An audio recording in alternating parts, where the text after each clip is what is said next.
गांव के एक छोटे से घर में राजकुमार, उसकी पत्नी सीमा और उनकी प्यारी बेटी दोस्तों में पिंकी खाने रहते खाएंगे थे। राजकुमार लालची राजमा चावल वाला। और सीमा घर का काम संभालती थी। वो लोग बहुत गरीब थे। सुबह का समय था और सीमा चूल्हे पर रोटियां बना रही थी और राजकुमार रोटियां खाते हुए तैयार हो रहा था। ए जी, आज जल्दी लौटना, आज पिंकी की तबीयत सही नहीं है। हाँ सीमा, मैं जल्दी आने की कोशिश करूंगा। राजकुमार ने अपना झोला उठाया और दरवाजे की तरफ बढ़ गया। जैसे ही उसने घर से कदम बाहर रखा, पिंकी ने धीरे से कहा, पापा जल्दी आना। हाँ बेटा, मैं जल्दी आऊंगा, तू फिक्र मत कर। राजकुमार पिंकी को दिलासा देकर काम पर चला गया।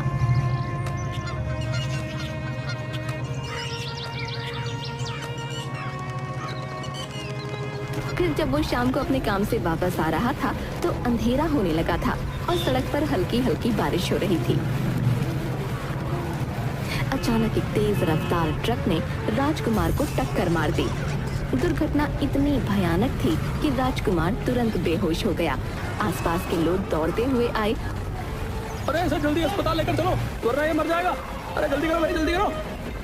हे भगवान, ट्रक ने इसकी क्या हालत कर दी है देखो। लोगों ने राजकुमार को अस्पताल पहुंचाया। एक आदमी ने सीमा को ये खबर दी, जिससे वो घबरा गई और तुरंत अस्पताल पहुंची। डॉक्टर साहब, मेरे पति कैसे हैं? आपके पति के दोनों पैर काटने पड़े हैं। हालत नाजुक है, लेकिन हम पूरी कोशिश कर रहे हैं। ये सुनकर सीमा के पैरों तले जमीन खिसक गई और उसकी आंखों में आंसू आ गए। उसको कुछ समझ नहीं आ रहा था कि आखिर वो करे तो क्या करे। अगले दिन राजकुमार को होश आया। मेरे पैर, सीमा, सीमा मेरे पैर, सीमा मेरे पैर। आप घबराइए मत, मैं हूँ आपके साथ। नहीं सीमा, अब सब खत्म हो चुका है। आप कैसी बातें कर रहे हैं? मैं आपके साथ हूँ, पिंकी है, कुछ खत्म नहीं हुआ है। आप शांत हो जाइए। अब मैं कुछ नहीं कर पाऊंगा, मेरे पैर कट चुके हैं। इससे अच्छा तो मैं मर ही जाता। भगवान पर भरोसा रखिए, सब ठीक हो जाएगा। बुरा समय आता है तो अच्छा भी आता है। हमारा अच्छा समय जरूर आएगा। लेकिन मैं तो बेकार हो गया हूँ ना, मेरा भला क्या अच्छा समय आएगा। सीमा बहुत देर तक राजकुमार को समझाती रही। राजकुमार पूरी तरह से हार मान चुका था और सारी उम्मीदें खो बैठा था। लेकिन फिर सीमा उसे पिंकी का वास्ता देकर समझाती है तो वो कुछ शांत हो जाता है। फिर सीमा जैसे तैसे उसे घर वापस लेकर आती है।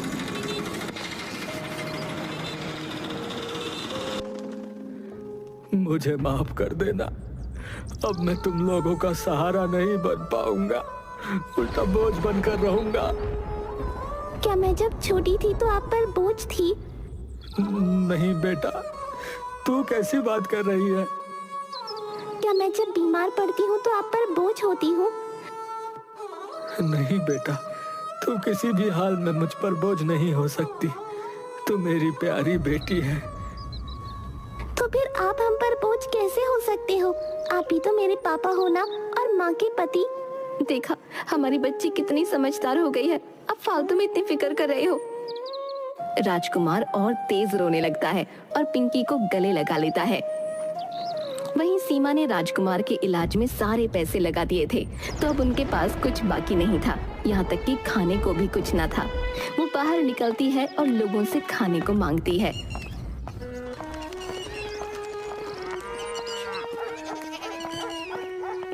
बहन जी, मेरे घर में खाने को कुछ भी नहीं है। मेरे पति का एक्सीडेंट हो गया था, मुझे कुछ खाने को दे दो। अरे मेरे पास कुछ नहीं है, आगे बढ़ो।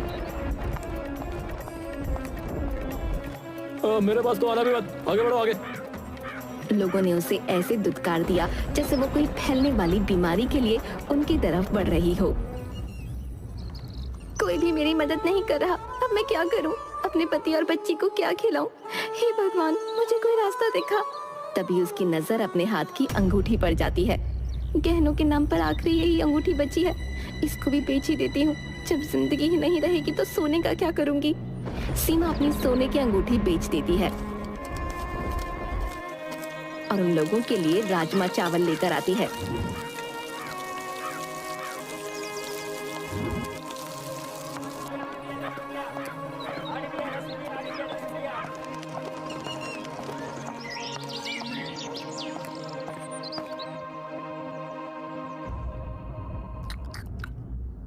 ये राजमा चावल तो बहुत स्वादिष्ट है, लेकिन उतने स्वादिष्ट नहीं जितने आप बनाती हो। आपके हाथ की बात ही अलग है। सीमा, पिंकी कुछ कह रही है। माफ करना, मैं किसी सोच में डूबी हुई थी। सोच रही थी कि पैसे कमाने के लिए अब मुझे क्या करना चाहिए। आप राजमा चावल ही क्यों नहीं बेचना शुरू करती? इससे तो बहुत अच्छा खाना बनाती हो आप। सीमा को पिंकी का आइडिया अच्छा लगा। अंगूठी बेचकर आए पैसों से ही वो एक ठेला खरीदती है और राजमा चावल बेचना शुरू कर देती है। लेकिन पहले दिन उसके राजमा चावल कोई नहीं खरीदता।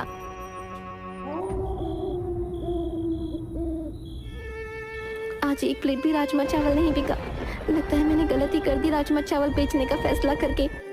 नहीं माँ, ऐसा नहीं है। आप चिंता मत करो, मैं आपको एक आइडिया देती हूँ। क्या आइडिया बेटा? आप शुरुआत में राजमा चावल सिर्फ 10 रुपए की प्लेट में बेचो। इससे लोग आकर्षित होकर जरूर खरीदेंगे। लेकिन 10 रुपए में क्या फायदा होगा?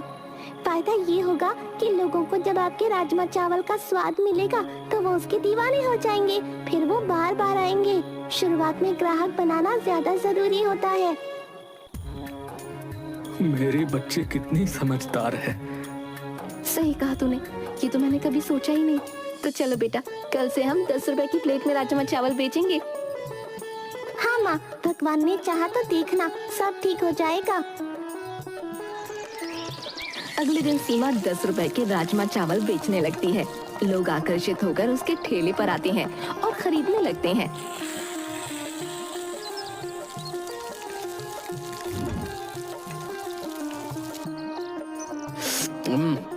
वाह, ये राजमा चावल तो बहुत ही स्वादिष्ट है। अरे वाह भाई, मजा ही आ गया। थोड़ा सा और राजमा डाल दो प्लीज इसमें। हाँ बिल्कुल, और कीमत भी बहुत कम है। अब तक हम इतना महंगा और बेकार राजमा चावल खाकर पागल बन रहे थे, बताओ है? हाँ, ये इतना स्वादिष्ट है कि इसके तो मैं 100 रुपए भी दे सकता हूँ। धन्यवाद, आप लोगों का प्यार ही मेरी ताकत है। धीरे धीरे सीमा का ठेला मशहूर हो जाता है और उसके राजमा चावल बिकने लगते हैं। लोग उसकी तारीफ करने लगते हैं और सीमा को एक उम्मीद की किरण दिखाई देती है। इस बीच सीमा ने अपने ठेले पर एक बोर्ड लगा दिया जिस पर लिखा था कि गरीबों के लिए ये प्लेट 10 रुपए की है। अमीर अपनी मर्जी से दे सकते हैं और जिनके पास कुछ नहीं है वो फ्री में खा सकते हैं। माँ, आपने ये बहुत अच्छा किया। इससे हमारा भी फायदा होगा और गरीबों का भी। बेटा, मैं तो बस इतना चाहती हूँ कि कभी कोई भूखा ना सोए। कुछ समय बाद शहर के लोग गांव घूमने आते हैं। वो भी सीमा के ठेले पर रुकते हैं और उसके राजमा चावल की तारीफ करने लगते हैं। वाह, अरे वाह भाई, मजा ही आ गया। ये राजमा चावल तो सच में लाजवाब है। हाँ, और यहाँ के देसी स्वाद का तो जवाब ही नहीं है ना?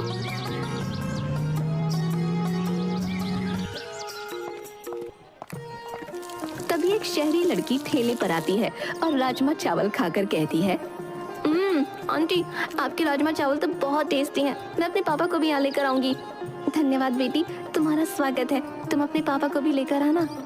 हाँ, उन्हें राजमा चावल ना बहुत पसंद है और आपके हाथ के राजमा चावल खाकर तो वो दीवाने ही हो जाएंगे। हाँ। लड़की की बातें सुनकर सीमा का मन उत्साह से भर जाता है। उसे महसूस होता है कि उसकी मेहनत रंग ला रही है और वो सही राह पर है। उसकी छोटी सी दुकान अब लोगों के दिलों में अपनी जगह बना रही है।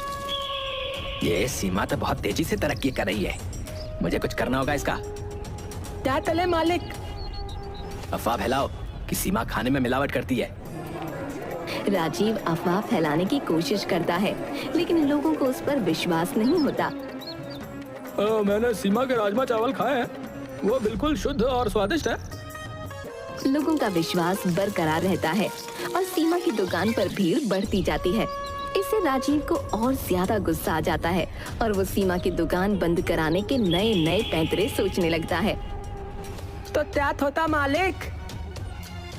मैंने एक नकली फूड ऑफिसर बुलाया है, वही जो खाने में मिलावट की जांच परख करते हैं। वो आकर जब ये बात कहेगा तो सब लोग मान लेंगे।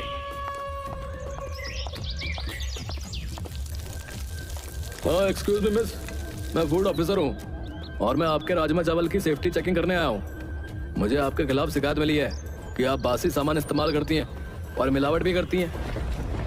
ये सरासर झूठ है, आप खुद चेक कर ले, आपको पता चल जाएगा। वो तो राजीव का बुलाया हुआ झूठा फूड ऑफिसर था, तो वो राजमा चावल में कमी निकाल ही देता है। सब सीमा को बुरा भला कहने लगते हैं। तभी वही लड़की अपने पिता के साथ वहाँ आती है। उसके पिता डिस्ट्रिक्ट मजिस्ट्रेट डीएम होते हैं। पापा, यही है वो जिनके राजमा चावल की मैंने आपसे तारीफ की थी। अच्छा चलो चलते हैं। डीएम सीमा के ठेले पर पहुँचते हैं और उन्हें पूरा मुद्दा पता चलता है। तब वो कहते हैं, आप फूड ऑफिसर हैं, अपनी आईडी दिखाइए। मेरे पास अभी आईडी नहीं है। आईडी नहीं है मतलब तुम नकली फूड ऑफिसर बनकर आए हो। इसे गिरफ्तार कर लो। लेकिन इसमें सिर्फ मेरी गलती नहीं है। राजीव ने मुझे यहाँ भेजा था, वही चाहता था कि सीमा की दुकान बंद हो जाए।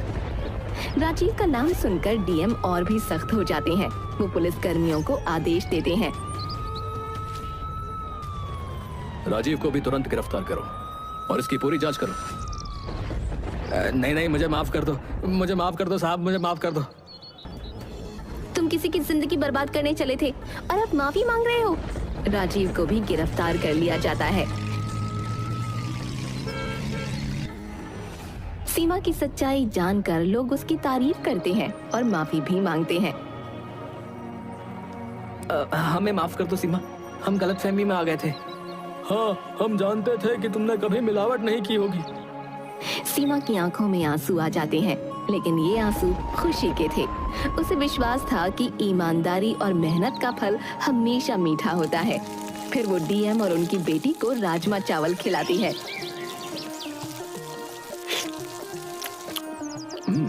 तुम सही कह रही थी बेटी, ऐसे राजमा चावल तो आज तक मैंने कभी नहीं खाए। और वो पगला नकली फूड ऑफिसर कह रहा था कि इसमें मिलावट है। इसीलिए तो मैं आपको यहाँ लेकर आई हूँ पापा। आपको नहीं लगता कि ऐसे राजमा चावल हमारे शहर में बिकने चाहिए? हाँ बिल्कुल, और सबसे अच्छी बात तो इनकी ये है कि ये गरीबों को सिर्फ 10 रुपए में राजमा चावल खिलाती हैं। और जिनके पास कोई पैसा नहीं उनको फ्री में। क्या आप हमारे साथ शहर शिफ्ट होना चाहेंगी? सीमा डीएम का ये ऑफर सुन के बहुत खुश होती है और उसे स्वीकार कर लेती है। उसके बाद सीमा, राजकुमार और पिंकी शहर शिफ्ट हो जाते हैं। सीमा वहीं अपना काम करती है और राजकुमार नकली पैरों की मदद से फिर से चलने लायक हो जाता है।